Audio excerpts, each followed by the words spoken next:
Sauf rien, on va se rendre du côté de Yaoundé pour la revue de presse. Tous les journaux et magazines parus sur l'étendue du territoire national. Armand Gueffard, bien le bonjour mon très cher, c'est à vous l'antenne. Bonjour Patricia, bonjour Thierry, Carole, mesdames, messieurs, bonjour. Jour 2 de la semaine ordinaire, voici l'actualité dévoilée par les différentes parutions de la capitale Yaoundé. Cameroun Tribune d'abord, intérêt porté sur les élections régionales qui sont entrées dans la phase de campagne. Et de cette campagne électorale ouverte, il y a quelques jours, le journal Observe et constate une offensive. Après un premier week-end timide, les candidats à l'élection des conseillers régionaux sont de plus en plus visibles. Beaucoup, aussi bien dans les partis politiques que dans le commandement traditionnel, ont opté pour une campagne de proximité au détriment des meetings populaires. Avec le quotidien Réalité Plus, une voix défensive contre certaines déclarations du président français. Le journal, dans son style satirique connu, s'adresse en langage familier au président Emmanuel Macron. C'est même quoi contre le président Paul Biya, titre le journal. Dans sa récente publication, en effet, Jeune Afrique a publié un entretien que lui a accordé le président de la République de France, Emmanuel Macron. Rapporte le journal, est amer contre Paul Biya pour rien. Il note les présidents africains, félicite les sanguinaires, mais nague Paul Biya, que le journal appelle démocrate de classe exceptionnelle. Le journal Le Quotidien emboîte le pas, signifiant comme une sorte de dénonciation cette brouille perçue des relations franco-camerounaises. Le journal dit voir à travers les propos d'Emmanuel Macron un scénario qui pourrait aboutir à la déstabilisation du Cameroun. Macron tombe le masque, titre le journal. Toujours relativement à cette interview que le chef de l'État français vient d'accorder au journal Jeune Afrique. L'interview publiée le 20 novembre sur le site de cet hebdomadaire est pleine de révélations. Pour le journal Le Pélican, à travers les mots comme cela, Macron suscite la colère des Camerounais. En effet, des propos tenus à l'endroit du président de la République sur la gestion du climat politique ont improvisé une vague de colère et d'indignation chez les populations, pas contentes selon le journal de ce qu'elles perçoivent comme un plan de déstabilisation. Mais le nom Guy est serein après ces propos au goût amer du président de France. Le journal Perspective d'Afrique, regard sur la gestion au quotidien du Cameroun, rappelle que le président Paul Biya ne reçoit d'injonction de personne depuis son accession à la magistrature suprême le 6 novembre 1982. Le président de la République du Cameroun a chaque année toujours été élu par des organisations organisé selon les règles. Le peuple a confiance à lui et a renouvelé cette confiance tout le temps. Le journal Vision économique scrute ce mardi la vision 2035 du Cameroun. Paul Biya est un véritable capitaine du bateau qui trace les lignes à suivre. Et dans ce sens, le journal nous présente les grands axes de la stratégie nationale pour l'émergence du Cameroun. Reste à mettre en œuvre les instructions du chef de l'État. Il a d'ailleurs appelé son mandat en cours mandat des grandes opportunités. Le journal L'Avenir passe au scanner les premières années de ce septennat des grandes opportunités. Le constat ici révélé à sa une de ce lundi, les petites et moyennes entreprises sont en pole position. Face à la pandémie Covid-19, le président de la République a fait un choix de vie via une stratégie qui repose essentiellement sur les PME, sur l'économie sociale et même sur l'artisanat. Le gouvernement vient d'ailleurs de débloquer 50 milliards de francs CFA pour soutenir les PME qui, depuis un certain temps, depuis plus d'1 an, sont sous le joug du Covid-19.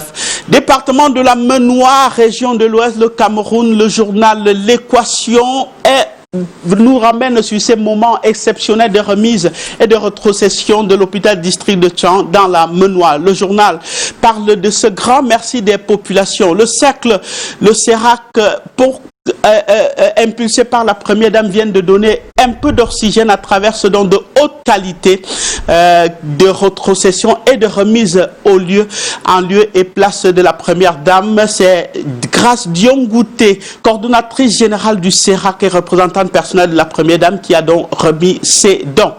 Le journal L'Élite est en kiosque ce matin et revient sur cette mission spéciale du ministre délégué à la présidence chargée de la Défense à Bamenda, déclinée sous toujours la locution enough is enough. Le ras-le-bol des populations du Nord-Ouest, désormais vertement et ouvertement exprimé, a trouvé un écho favorable au cours de la dernière visite de Joseph Betty Assomo à Bamenda.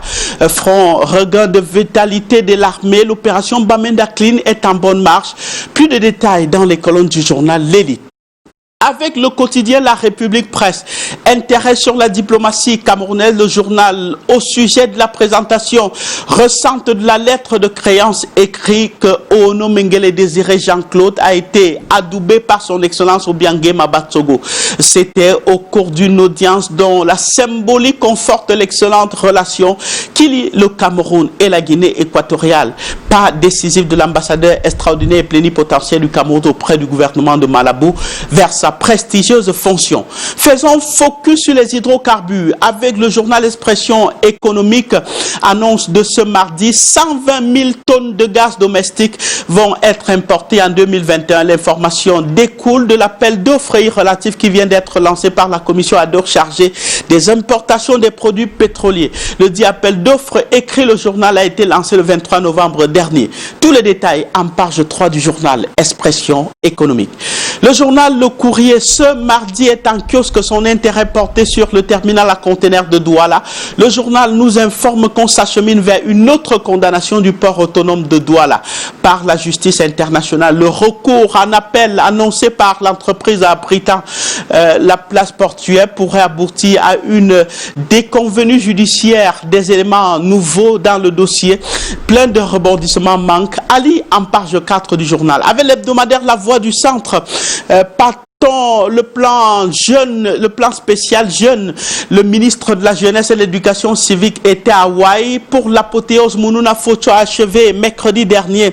En effet, la tournée nationale annuelle relative à ce vaste programme à Hawaï dans le département de la Mofou et à Famba, région du centre. Il a offert d'importants matériels à divers bénéficiaires. Une autre affaire à rebondissement, cette fois dans le domaine de sport, c'est le journal La Cible qui la porte ce matin. C'est au sujet de la Ligue de football professionnel du Cameroun et la FECA Foot. Le journal pense que le tribunal arbitral de sport vient d'immuniser la Ligue à travers les derniers rebondissements qui confortent la Ligue dans sa position et défavorisent davantage la fédération. Mutation est en kiosque ce matin et parle de la Fédération camerounaise de football qui justement porte cette image à sa une image mais 1000 mots. La FIFA vient en effet de suspendre le président de cette fédération pour une durée de 5 ans qui n'exercera pas d'activité sportive. Finissons justement comme souvent par cette caricature, une sorte de mise en scène en dessin de ce qui s'était passé au tribunal de Bonadjo. En scène justement juges, avocats, policiers et gendarmes, une affaire donc pleine de questionnements autour de ces partages certainement ou bien de ce qu'ils ont appelé corruption mal tournée. Revue de presse assurée techniquement par Léonard Dombou et Thierry Camto. Merci de nous avoir suivis. Ne bougez pas parce que nous prenons ensemble la direction de Douala pour retrouver Michael Chipkio qui nous dit bonjour. C'est la suite de la revue de presse. Alors, la suite ici à Douala avec la Nouvelle Expression, le quotidien La Nouvelle Expression qui nous reparle à sa une de cette affaire de grève des avocats annoncée pour le 30 novembre prochain. Et les avocats qui étaient donc au tribunal de première instance de Douala-Bonanjo hier, ils ont donc été libérés hier, mais après avoir été condamnés pour 6 mois de prison avec sursis. Il s'agit bien de maître Richard Tanfoué Armel Tuemenier qui sont donc rentrés chez eux hier après cette audience au tribunal de Douala-Bonanjo hier après-midi. Le journal La Nouvelle Expression qui a vécu donc cette audience nous rapporte ce matin que les avocats venus en grand nombre sont restés muets dans la salle d'audience. Ils n'ont absolument rien dit, aucun mot pour plaider la cause de leurs confrères, en signe donc de protestation au comportement peu orthodoxe que les magistrats et les forces de l'ordre ont à leur égard depuis depuis quelques jours. Le juge va donc rendre son verdict face à ce silence des avocats. Il va donc déclarer Maître Richard Tanfou et Maître Amel Tchouemenier non coupables d'outrage à fonctionnaire et coupables de destruction de biens publics et rébellion en groupe. Ils sont donc condamnés, je vous le disais, à 6 mois de prison avec sursis, de 3 ans avec une amende de 100 000 francs CFA chacun, une amende qui a été immédiatement payée, et les avocats en question sont sortis de la prison de Konengi hier soir dans un tribunal où les éléments de force de l'ordre étaient présents. Les avocats en grand nombre n'ont absolument rien dit, et Maître Dominique Fous, qui assurait la défense des 2 avocats, a promis qu'elle allait faire appel de cette décision rendue hier au tribunal de Bonanjo à Douala. Et toujours au sujet de cette grève des avocats, le bi-hebdomadaire Aurore Plus en kiosque aujourd'hui parle d'un ministre de la Justice dos au mur, un ministre de la Justice justement dos au mur, Laurent Isso, qui est donc resté muet depuis le déclenchement de cette affaire. Le journal s'interroge sur le mutisme du garde des Sceaux. La note justement que la chancellerie a gardé le silence depuis le déclenchement de cette affaire, un silence assourdissant d'ailleurs. Le ministre en charge de la Justice semble dans ses petits souliers dans cette affaire, à moins d'avoir pris fait et cause pour les magistrats. Beaucoup ont du mal à comprendre cette atonie dans une affaire qui aurait dû connaître une diligence toute particulière de sa part, et en évoquant la possibilité de boycotter le contentieux post-électoral, y compris le Conseil constitutionnel. L'ordre des avocats fait clairement planer le spectre consécutif à l'absence d'un maillon de la chaîne judiciaire, de la paralysie des lendemains des régionales du 6 décembre et donc du gel des revendications qui ne manqueront pas au lendemain du 10 scrutin, jusqu'à la satisfaction des attentes du barreau en matière de respect des professionnels de ce corps de métier. Face donc à l'ampleur de cette crise, le TSE, c'est ainsi que le qualifie le journal Aurore Plus, Laurent Isso va cette fois devoir enfiler l'habit de l'arbitre impartial, avec ce désavantage synonyme de grands soupçons qu'on l'accuse d'avoir trop ménagé ses avocats, ses magistrats plutôt, d'où de gros risques que cette fois ses interlocuteurs ne soient plus disposés à valider des discours de bonnes intentions au jeu de la surenchère à la veille du contentieux des élections post-régionales. Ce sont les avocats qui tiennent la corde jusqu'ici conclue. Michel Michaud-Moussala d'Europe Plus, qui parle également à son pied de une ce jour de cette suspension d'Amad, le président de la Confédération africaine de football, le successeur d'Ia Hayatou, au cœur de divers scandales éthiques, accusé d'avoir enfreint le devoir de loyauté, accepter et distribuer des cadeaux ou autres avantages, d'abus de pouvoir et de détournement de fonds. Le Malgache ne pourra pas postuler à sa propre succession le 12 mars 2021. On pourrait même écrire, sans risque de se tromper, écrit donc Aurore Plus, qu'il est banni à vie des affaires du sport roi. L'éruptif successeur du Camerounais Issa Hayatou, au fil des jours, a vu ses soutiens justement prendre le large, décider de se lancer dans la course également pour le remplacer à la tête de la Confédération africaine de football et à la FIFA. Donc, la gouvernance d'Amad a aussi été mise à mal à travers l'organisation de financement d'un pèlerinage à la Mecque et bien d'autres faits donc qui sont reprochés au Malgache Amad, président de la Confédération africaine de football. Le quotidien Le Messager en fait donc sa grande une ce matin. Le Messager qui parle de cadeaux empoisonnés en référence aux griefs qui sont portés contre le président de la Confédération africaine de football. Et cette image de cadeau, effectivement, du président de la CAF au président de la République du Cameroun alors qu'il était en visite dans notre pays. Le journal parle d'une sorte de karma qui rattraperait donc le président de la Confédération africaine de football. Et un homme qui doit être content de cette affaire, c'est le patriarche Issa Hayatou, qui a certainement écrit Christian Tchabmi du Messager, esquissé un sourire narquois et avalé un verre de thé bien chaud en apprenant la nouvelle qui est donc bonne pour lui. Amad est donc désormais hors jeu hors-jeu justement omnipotent, président omnipotent de la Confédération africaine de football pendant près de 30 ans, l'actuel président du conseil d'administration de l'Académie nationale de football du Cameroun, l'ANAFOOT, s'est souvenu certainement à coup sûr ce fameux jeudi du 16 mars 2017 lorsqu'il se faisait battre à plate couture par le Malgache lors de l'élection de la présidence de l'instance fêtière du football africain à l'été 2019. Rappelle encore, le messager Ahmad avait demandé l'aide de la FIFA pour superviser son organisation fragilisée par plusieurs polémiques et des problèmes de gouvernance. Le numéro 2 de la FIFA, Fatma Samoura, avait notamment effectué un mandat de 6 mois, mais celui-ci qui visait à accélérer le processus de réforme au sein de l'instance n'avait pas été renouvelé, chose qui n'a pas été appréciée par Gianni Infantino, le président de la FIFA, et Ahmad en paye donc les frais aujourd'hui, conclut le quotidien Le Messager en kiosque aujourd'hui, qui a son pied de une parle de politique et même de marginalisation dénoncée par les Bororo de la région de l'Ouest Cameroun et de Bafoussam Premier en particulier. Indigné, le conseiller municipal Léré Amadou accuse la tutelle préfectorale de n'avoir pas joué son rôle de régulateur et de défenseur des minorités. Pour que ce fils Bororo, justement, accède au conseil municipal dans la ville. L'affaire fait donc grand bruit à Bafoussam depuis quelques jours. Et on parle aussi de financement, toujours à la une de Le Messager ce matin, avec la nouvelle affaire Neo Industry contre SCB. La semaine dernière, écrit le journal, SCB Cameroun, filiale locale du groupe bancaire marocain, a publié sur son site internet un avis d'appel d'offres pour recrutement d'un expert au montage.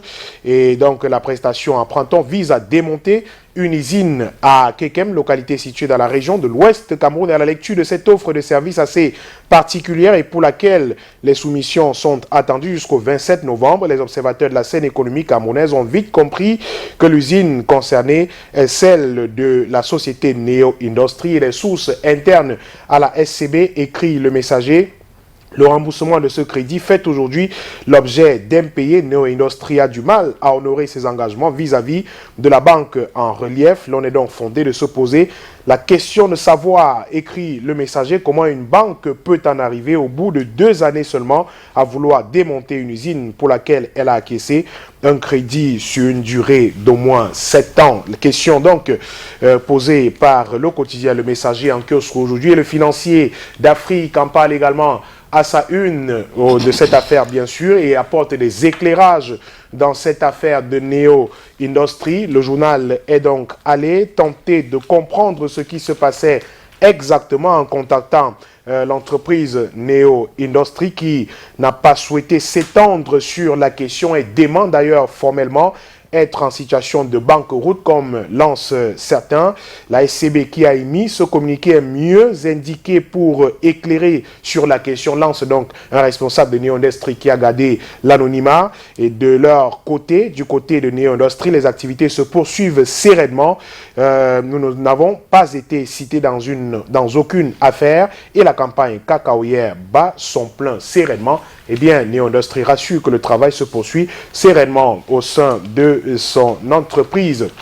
Et toujours avec le journal financier d'Afrique, on parle de finances publiques et des astuces de l'État pour booster les recettes douanières dans notre pays. Quelles astuces justement pour booster les recettes douanières? Le renforcement du partenariat entre la douane et les entreprises, la poursuite de la dématérialisation des procédures, la lutte contre le commerce illicite, ainsi qu'une révision des accords de partenariat économique avec l'Union européenne en sont quelques pistes, des pistes donc qui ont été évaluées par la douane camerounaise pour booster les recettes en cette fin d'année. Le journal Intégration également en kiosque aujourd'hui. L'hebdomadaire nous parle des questions d'économie, Intégration qui nous parle d'économie avec les frontières qui seront donc retracées entre la CEAC et la CEMAC, financée par l'Union européenne.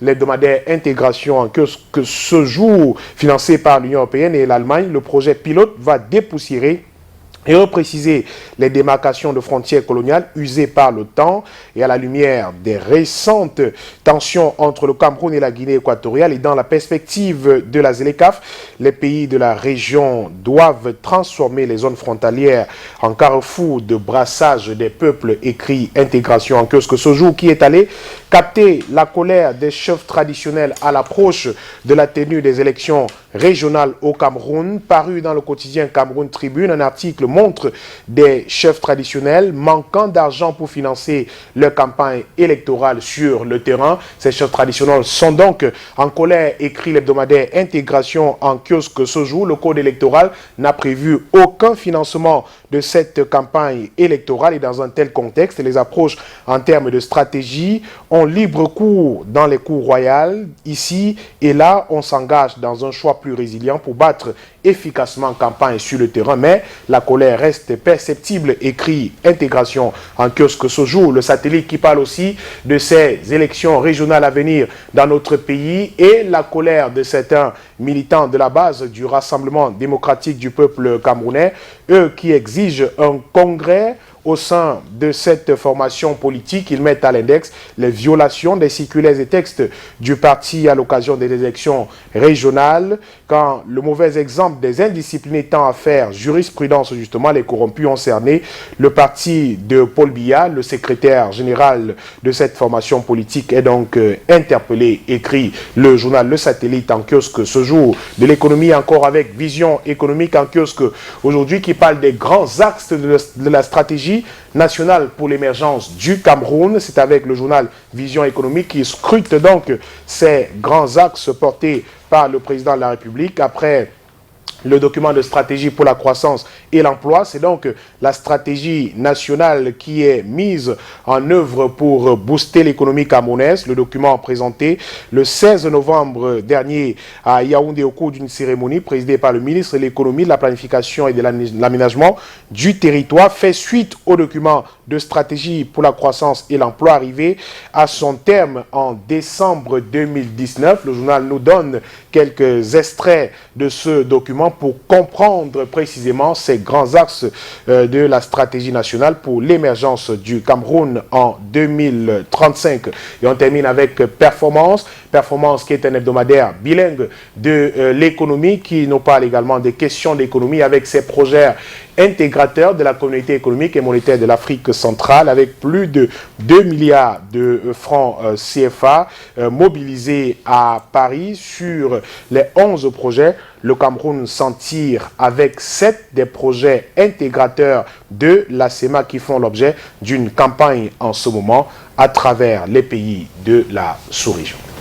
Voilà, donc qui fait l'actualité vue par la presse camerounaise ce matin. Merci Makatou, qui est bon retour au sein de la rédaction de Canal 2. Merci, et on se retrouve demain si Dieu le veut. Absolument, demain 7h15 si Dieu le veut. D'accord, on se prend cette page pub et on se retrouve juste après pour la suite des programmes de Canal Matin.